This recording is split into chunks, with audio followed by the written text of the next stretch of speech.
একদা ৩ দিন যাবৎ বিশ্বনবীর কোনো খোঁজ পাওয়া যাচ্ছিল না।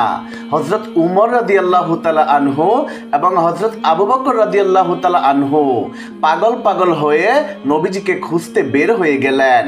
উমর রাদিয়াল্লাহু তাআলা আনহুর হাতে ছিল একটি তলোয়ার। হযরত উমর রাদিয়াল্লাহু তাআলা আনহু এবং হযরত আবু বকর রাদিয়াল্লাহু তাআলা আনহু কিছু দূর এগুতেই সামনে দেখলেন কিছু ইহুদিরা দাঁড়িয়ে আছে।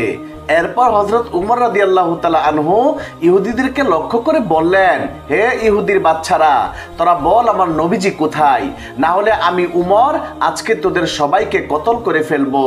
তখন ইহুদিরা বলতে লাগলো, উমর বিশ্বাস করো, আমরা তোমাদের নবীকে কোথাও দেখিনি।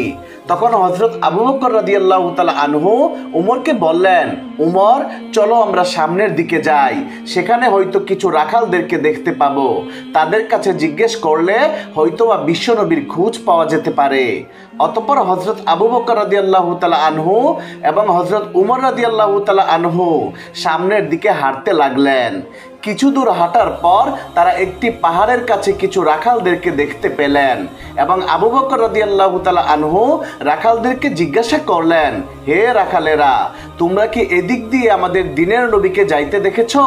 তখন রাখালদের মধ্যে একজন জবাব দিলেন, আমরা আজকে 3 দিন যাবৎ একজন লোককে এই পাহাড়ের গুহার মধ্যে সিজদায় পড়ে উম্মতি উম্মতি বলে কান্নারত অবস্থায় দেখেছি। লোকটি আজকে 3 দিন ধরে কান্না করেই চলেছে। তার কান্না শুনতে পেয়ে আমাদের পশু পাখিগুলো আজকে 3 দিন যাবৎ কোনো ঘাস পানি খাচ্ছে না। পশুদের দুগ্ধপায়ী বাচ্চারা তাদের স্তনের মধ্যে মুখ লাগাচ্ছে না। ভাই, তোমরা তোমাদের লোককে নিয়ে যাও, না হলে হয়তোবা আমাদের পশু প্রাণীগুলো না খেয়ে খেয়ে মরেই যাবে। তখন হযরত আবু বকর রাদিয়াল্লাহু তাআলা আনহু উমরকে বললেন, উমর, যার কান্না শুনে পশু প্রাণীরা খাওয়া দাওয়া ছেড়ে দিয়েছে সে আর কেউ হতে পারে না, সে একমাত্র আমাদের দ্বীনের নবী মুহাম্মদুর রাসূলুল্লাহ সাল্লাল্লাহু আলাইহি ওয়াসাল্লাম। চলো আমরা সামনে গিয়ে দেখি। অতঃপর হযরত আবু বকর রাদিয়াল্লাহু তাআলা আনহু উমরকে নিয়ে সামনের দিকে হাঁটতে লাগলেন। অতঃপর হযরত আবু বকর রাদিয়াল্লাহু তাআলা আনহু এবং হযরত উমর রাদিয়াল্লাহু তাআলা আনহু পাহাড়ের সামনে এক গর্তের মধ্যে গিয়ে দেখলেন বিশ্বনবী সিজদায় পড়ে কান্না করছে। তখন উমর রাদিয়াল্লাহু তাআলা আনহু নবীজিকে উদ্দেশ্য করে বললেন, নবী গো, আজকে 3 দিন যাবৎ আমরা আপনার খুঁজে পাগল পারা হয়ে গিয়েছি, কোথাও আপনাকে খুঁজে পাচ্ছি না। আপনি এখানে উম্মতের জন্য কান্না করছেন। ইয়া রাসূলুল্লাহ, আমরা আপনাকে নিতে এসেছি, আপনি মাথা উঠান। কিন্তু বিশ্ব নবী মাথা উঠায় না। তখন হযরত আবু বকর রাদিয়াল্লাহু তাআলা আনহু বললেন, ইয়া রাসূলুল্লাহ, যেই উম্মতের জন্য আপনি এভাবে কান্না করে চলেছেন, আমি আবু বকর কথা দিলাম আমার তামাম জিন্দেগীর ইবাদতগুলো আপনার উম্মতের নামে ওয়াকফ করে দিলাম, আপনি মাথা উঠান। তারপরেও দয়াল নবী মাথা উঠাচ্ছে না। অতঃপর হযরত আবু বকর রাদিয়াল্লাহু তাআলা আনহু উমরকে লক্ষ্য করে বললেন, উমর, হযরত ফাতেমা রাদিয়াল্লাহু তাআলা আনহাকে ছাড়া বিশ্ব নবীকে নেওয়া যাবে না, চলো আমরা ফাতেমার বাড়িতে যাই। তারপর তারা দুজন মিলে ফাতেমার বাড়ির দিকে রওনা করলেন। পথিমধ্যে তারা হযরত আলী রাদিয়াল্লাহু তাআলা আনহুকে দেখতে পেলেন এবং হযরত আলীর কাছে সমস্ত ঘটনা খুলে বললেন। হযরত আলী রাদিয়াল্লাহু তাআলা আনহু বাড়িতে গিয়ে ফাতেমা রাদিয়াল্লাহু তাআলা আনহার কাছে সব কিছু বলার পর ফাতেমা রাদিয়াল্লাহু তাআলা আনহা হযরত হাসান এবং হুসাইনকে নিয়ে বিশ্বনবী সাল্লাল্লাহু আলাইহি ওয়াসাল্লামের কাছে পাহাড়ের গর্তের মধ্যে চলে আসলেন। হযরত ফাতেমা রাদিয়াল্লাহু তাআলা আনহা বিশ্বনবীকে উদ্দেশ্য করে বললেন, আব্বা গো, আপনি কিভাবে পারলেন আজকে 3 দিন যাবৎ আমাদের সবাইকে ছেড়ে এই গুহায় এসে পড়ে থাকতে? আমরা আপনার খুঁজে পাগল হয়ে গিয়েছি, কোথাও আপনাকে খুঁজে পাচ্ছি না। আপনি কি করে পারলেন আমাদেরকে ভুলে থাকতে, আপনার আদরের নাতি হাসান এবং হুসাইনকে ভুলে থাকতে? আব্বা গো, আপনি মাথা উঠান, আমরা আপনাকে নিতে এসেছি। কিন্তু নবীজি মাথা উঠাচ্ছে না, সিজদায় পড়ে উম্মতি উম্মতি বলে কান্না করেই চলেছে। তারপর হযরত ফাতেমা রাদিয়াল্লাহু তাআলা আনহা বলেন, ইয়া রাসূলুল্লাহ, আমি ফাতেমা কথা দিচ্ছি আপনার উম্মতের জন্য আমি আমার আদরের সন্তান এবং আপনার আদরের নাতি হাসান এবং হুসাইনকে কুরবানি করে দিলাম। এবার আমার আল্লাহ রাব্বুল আলামিন জিবরাইলকে ডেকে বললেন, হে জিবরাইল, তুমি এক্ষুনি আমার বন্ধুর কাছে যাও, আমার বন্ধুকে বলো সিজদা থেকে মাথা উঠাতে। আমার বন্ধুকে গিয়ে বলে দিও আমি আল্লাহ রাব্বুল আলামিন বন্ধুর সমস্ত উম্মতের জিম্মা নিজেই হয়ে গেলাম, আর ফাতেমার কুরবানি আমি আল্লাহ কবুল করে নিলাম। অতঃপর আল্লাহ রব্বুল আলামিনের কাছ থেকে নির্দেশ পাইয়া হযরত জিবরাইল আলাইহিস সালাম পাহাড়ের গুহার মধ্যে এসে নবীজিকে উদ্দেশ্য করে বলতে লাগলেন, ইয়া রাসূলুল্লাহ, আপনি মাথা উঠান। আল্লাহ রব্বুল আলামিন আমাকে এইমাত্র জানিয়ে দিয়েছে আপনার সমস্ত উম্মতের জিম্মা আল্লাহ নিজেই হয়ে গিয়েছেন। এই বলে জিবরাইল আলাইহিস সালাম অদৃশ্য হয়ে গেলেন। অতঃপর বিশ্ব নবী সিজদা থেকে মাথা উঠালেন। তারপর হযরত ফাতেমা রাদিয়াল্লাহু তাআলা আনহা এবং হযরত হাসান এবং হুসাইন রাদিয়াল্লাহু তাআলা আনহু এবং হযরত আলী রাদিয়াল্লাহু তাআলা আনহুর সাথে বিশ্ব নবী হাঁটতে হাঁটতে বাড়ির দিকে রওনা করলেন। একদিন হযরত ফাতেমা রাদিয়াল্লাহু তাআলা আনহা একটি বাগানে দাঁড়িয়ে তার এক ইহুদি বান্ধবীর সাথে কথা বলছিলেন। এমন সময় তিনজন লোক এসে সেই ইহুদি মেয়েটিকে বলল, আপনার বাবা আপনাকে বাড়িতে যেতে বলেছেন। তখন মেয়েটি সেই তিনজন লোকের সাথে বাড়িতে চলে গেলেন। বাড়িতে আসার পর মেয়েটি তার বাবাকে জিজ্ঞাসা করলো, বাবা, আপনি কি আমাকে ডেকেছেন? তখন মেয়েটির বাবা তাকে বলল, হ্যাঁ মা, আমি তোমাকে ডেকেছি একটি কথা বলার জন্য। শুনো মা, আমি তোমার একটি ছেলের সাথে তোমার বিয়ে ঠিক করেছি। ছেলেটি হলো ইহুদি সম্প্রদায়ের বিশাল ধনী ঘরের ছেলে। এবার তুমি তোমার জবাবটা আমাকে জানিয়ে দাও, এই বিয়েতে কি তুমি রাজি আছো মা? তখন মেয়েটি তার বাবাকে বলল, আব্বাজান, এই উত্তরটি আমি আপনাকে কালকে দেব, আজকে রাতটুকু আপনি আমাকে সময় দিন। মেয়েটির বাবা তখন মেয়েটিকে সময় দিল। অতঃপর মেয়েটি আর কোনো দিকে না গিয়ে সুজা হযরত ফাতেমা রাদিয়াল্লাহু তাআলা আনহার কাছে চলে আসলেন এবং ফাতেমা রাদিয়াল্লাহু তাআলা আনহাকে কোমল সুরে বলতে লাগলো, হে বোন, তোমাকে আমি একটি কথা বলতে চাই। বোন, তোমার সাথে আমার দীর্ঘদিনের সম্পর্ক। এই দীর্ঘ সময়ে তুমি কখনোই আমাকে কোনো খারাপ পরামর্শ দাওনি। আমি আশা করব আজকেও তুমি আমাকে কোনো খারাপ পরামর্শ দেবে না। শোনো বোন, আমার বাবা আমার বিয়ে ঠিক করেছে ইহুদি বংশের বিশাল শিল্পপতির ছেলের সাথে। আমার বাবা সেই ছেলেটির সাথে আমাকে বিয়ে দিতে চাচ্ছে।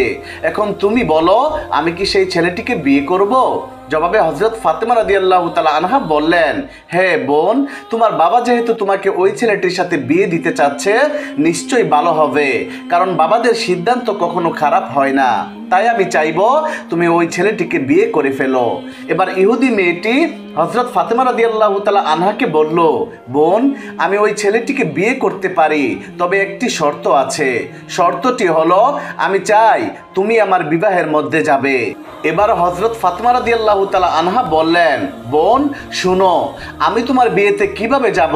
তোমরা হলে ইহুদি আর আমরা হলাম মুসলমান। ইহুদির সাথে মুসলমানদের কোনো আনুষ্ঠানিকতা থাকতে পারে না। আর তোমার বিয়েতে যদি আমি যাই, তাহলে মানুষরা তোমাকেও খারাপ বলবে, আমাকে নিয়েও কথা উঠাবে, এবং আমার বাবা হযরত মুহাম্মদ সাল্লাল্লাহু আলাইহি ওয়াসাল্লামকে সবাই আঙ্গুল তুলে কথা বলবে। তাই আমি চাই না তোমার বিয়েতে যেতে। অতঃপর ইহুদি মেয়েটি হযরত ফাতেমা রাদিয়াল্লাহু তাআলা আনহাকে লক্ষ্য করে বললেন, বোন, তাহলে তুমি জেনে রাখো, তুমি যদি আমার বিয়েতে না যাও, তাহলে আমি জীবনেও এই বিয়ে করব না। হযরত ফাতেমা রাদিয়াল্লাহু তাআলা আনহা তখন চিন্তায় পড়ে গেলেন। অতঃপর ফাতেমা রাদিয়াল্লাহু তাআলা আনহা এক পর্যায়ে মেয়েটির অনেক কাকুতি মিনতিতে বিয়েতে যাওয়ার জন্য রাজি হয়ে গেলেন। ফাতেমা রাদিয়াল্লাহু তাআলা আনহা বললেন, ঠিক আছে বোন, আমি যাব তোমার বিয়েতে, তুমি এই কথা তোমার বাবাকে জানিয়ে দিও। তখন মেয়েটি হযরত ফাতেমা রাদিয়াল্লাহু তাআলা আনহার কথা শুনে খুশি মনে এক দৌড়ে বাবার কাছে চলে এসে বললেন, বাবা, আমি এই বিয়েতে রাজি আছি, তবে একটি শর্ত আছে।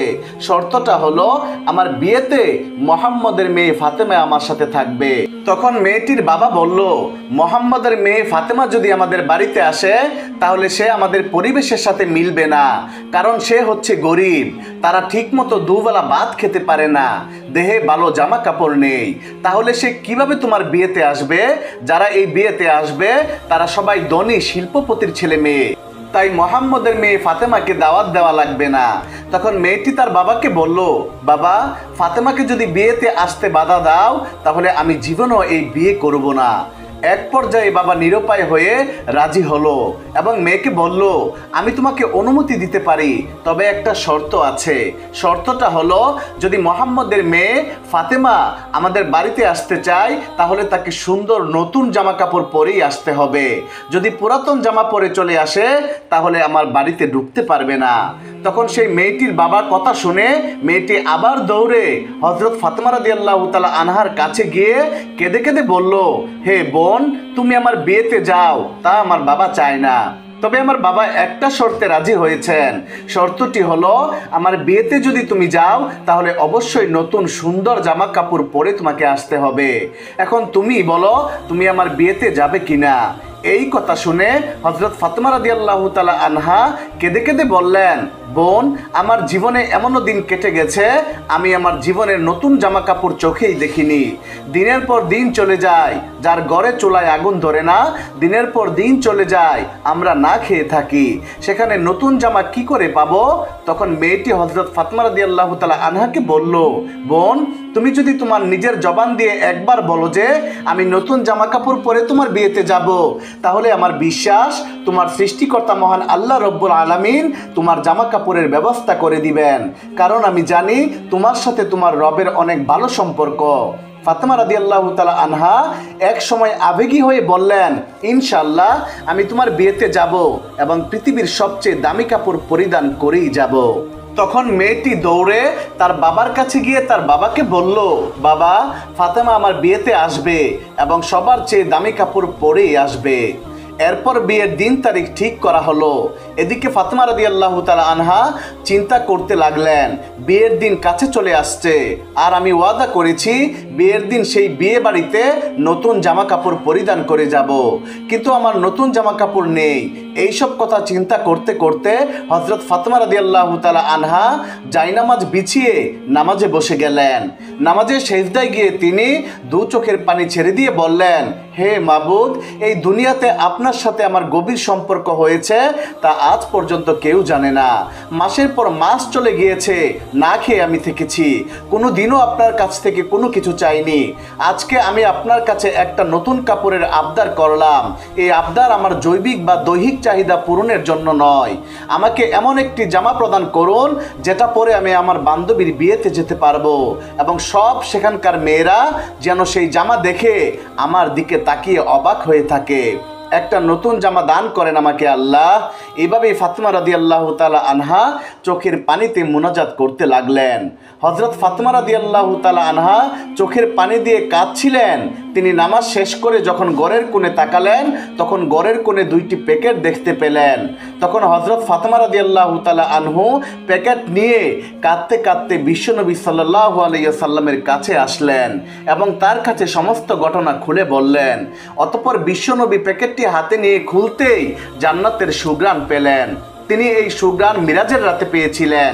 তখন বিশ্বনবী হযরত মুহাম্মদ সাল্লাল্লাহু আলাইহি ওয়াসাল্লাম হযরত ফাতেমা রাদিয়াল্লাহু তাআলা আনহাকে জড়িয়ে ধরে কপালে চুমু দিয়ে বললেন, এই কাপড় তুমি কোথায় পেয়েছো মা? এটা তো দুনিয়ার কোনো কাপড় না, এটা জান্নাতের কাপড়। তুমি গোপনে আল্লাহর সাথে যে সম্পর্ক করেছো, মহান আল্লাহ রব্বুল আলামিন তোমার উপর সন্তুষ্ট হয়েছেন এবং তোমার দোয়া কবুল করেছেন। তুমি মহান আল্লাহ তাআলার নিকট একটি কাপড়ের আবদার করার কারণে মহান আল্লাহ তাআলা তোমার জন্য জান্নাতুল ফেরদাউস থেকে জামা পাঠিয়ে দিয়েছেন। তারপর বিশ্বনবী সাল্লাল্লাহু আলাইহি ওয়াসাল্লাম বললেন, তুমি এই জামা পরে তোমার ইহুদি বান্ধবীর বিয়েতে যেতে পারো, তবে অবশ্যই পর্দার সাথে যেতে হবে। জবাবে হযরত ফাতেমা রাদিয়াল্লাহু তাআলা আনহা বললেন, আব্বাজান, আমি নিশ্চয়ই পর্দার সহিত আমার বান্ধবীর বিয়েতে যাব। যখন হযরত ফাতেমা রাদিয়াল্লাহু তাআলা আনহা জান্নাতি পোশাক পরলেন তখন তার সৌন্দর্য আরো বেড়ে গেল। সেই জামা পরে ফাতেমা রাদিয়াল্লাহু তাআলা আনহা যখন বিয়ে বাড়িতে প্রবেশ করলেন তখন যেন সবকিছু আলোকিত হয়ে গেল। মহিলারা নববধূর দিক থেকে মুখ ফিরিয়ে হযরত ফাতেমা রাদিয়াল্লাহু তাআলা আনহার দিকে তাকিয়ে রইল। সবাই বলতে লাগলো, ফাতেমা, তুমি তো গরিব, তাহলে তুমি এমন দামি সুন্দর পোশাক কোথায় পেলে? আমরা তো এমন জামা জীবনেও দেখিনি। হযরত ফাতেমা রাদিয়াল্লাহু তাআলা আনহা বললেন, আমি এটা বাজার থেকে কিনে এনেছি। তখন মহিলারা বলল, এটা কোন বাজারের কোন দোকান থেকে কিনেছো? হযরত ফাতেমা রাদিয়াল্লাহু তাআলা আনহা বললেন, তোমরা সেই বাজার চিনবে না, সেই দোকানও চিনবে না, এমনকি যে রাস্তা দিয়ে আমি সেই বাজারে গিয়েছি সেই রাস্তাও তোমরা চিনবে না।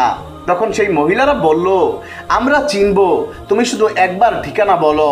তোমার ঠিকানা বলতে দেরি, কিন্তু আমাদের সেই বাজার চিনতে দেরি হবে না।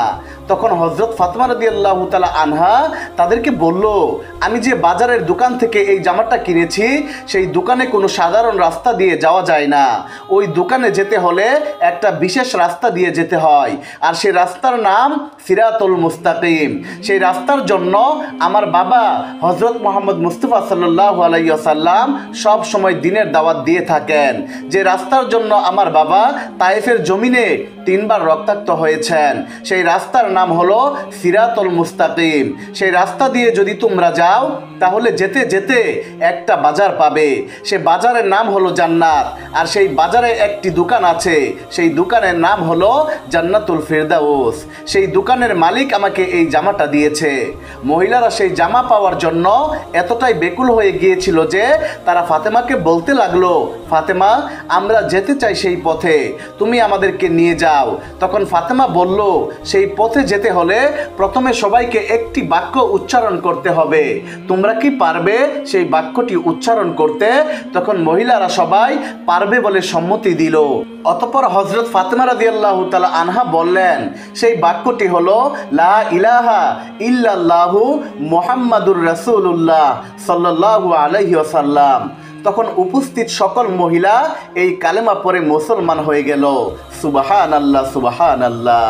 আল্লাহ পাক আমাদের সবাইকে হযরত ফাতেমা রাদিয়াল্লাহু তাআলা আনহার মতো আল্লাহর সাথে গভীর সম্পর্ক স্থাপন করার তৌফিক দান করুন।